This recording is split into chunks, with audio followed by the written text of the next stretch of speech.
Diverse stakeholders are driving our food system in the same direction, increasingly defined by fragmentation, toward less commoditized and more regional production, human-scale brands, and middle-market processing infrastructure. These stakeholders are doing so for their own reasons, without considering the interdependence of their individual actions. Big agriculture companies are trying to protect their markets after realizing that their business models are at risk. Farmers are feeling so much economic pain that they are taking risks to grow different crops and farm using different methods. Researchers are objectively quantifying the environmental and health consequences of our current food system. Large food companies are trying to figure out how to stay relevant with an evolving consumer. And they're not the only ones.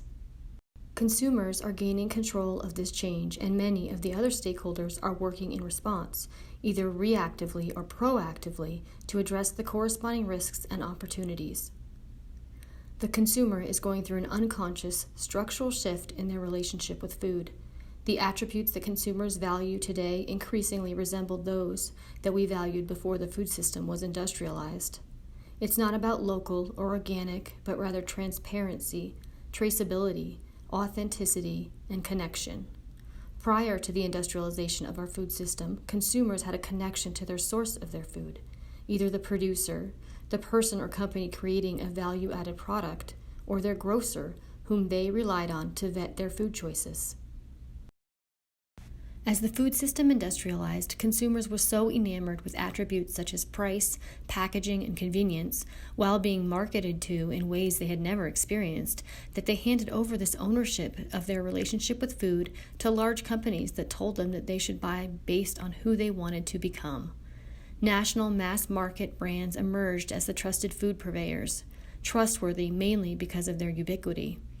But through the consolidated scale of these brands, the food system became anonymous, precipitating a race to the bottom on many levels. As producers increasingly sold their output into blind pools like commodity markets and industrial grain mills, there was no longer a market incentive to do anything but produce maximum yields for the lowest cost. The chain of accountability and trust from the producer to the consumer was broken. This impacted soils, waterways, flavor, nutrient density, and ultimately the consumer experience. Today, led by a generation of people who can't figure out why we thought TV dinners and fast food were so novel, and a broader society that takes the positive attributes of industrialized food for granted, consumers across diverse socioeconomic, cultural, age, and geographic boundaries are reconnecting with the source of their food in different ways. Health, the environment, and animal welfare are factors, but not the underlying reasons why we're seeing a massive shift across diverse consumer profiles. Key factors also include the consumer experience, discovery, lifestyle, relationship, and personal values. Consumers are seeking brands that are an expression of their values rather than relying on the brands to define what they should value. And in doing so, they're holding brands to a higher standard. It's a nuanced but significant shift because it means the consumer is regaining control. Consumers are reconnecting with the source of their food through authentic core brands that they trust, and increasingly those brands are being established through human-scale production and marketing. It's now difficult to find a category of food that is still being defined by the large industrial food companies, but there are seemingly unlimited examples of how smaller companies with authentic brands are driving the market. Large food companies are increasing their pace of acquisitions rather than incubating and launching internal brands. They also are funding internal venture funds in an attempt to understand how the industry is evolving and create a pipeline of potential acquisitions. The industrial scale participants can and will remain dominant from a volume perspective, but the market will be defined by smaller brands that represent an authenticity that can't be created in a commoditized industrial system. This dynamic provides an opportunity to support regenerative agriculture. Fortunately, with consumers connecting to smaller brands and increasing volumes of regional production, we're now observing a layer of aggregation develop that is able to accommodate regional scale production and plug into the global manufacturing and distribution system. We're still in the early days, but seeing increased momentum in these developments. This desire of consumers to reconnect with authentic, typically smaller brands is leading to a refragmentation of our food system.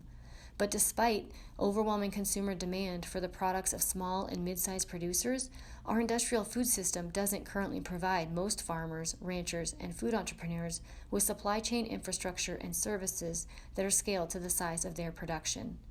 Our current food system took us down a path of reductionist thinking, and it will require a systems mindset to evolve in ways that are healthy for the planet and people, and also provide the products that consumers desire. We need technological innovation, but the solutions are multifaceted. They include many different players, collaboration among varied capital sources, and participants who see how to connect strategic ideas in the white space of our industrial food system. By blending the positive attributes of our industrial food system with an awareness of the related externalities and layering in generations of knowledge in producing food that is good for the planet and people, we have an exciting opportunity. By investing collaborative, diverse profiles of capital in production, processing, infrastructure, and products necessary to meet growing consumer demand, every stakeholder can benefit. And we can continue this march toward a less extractive, more regenerative food system.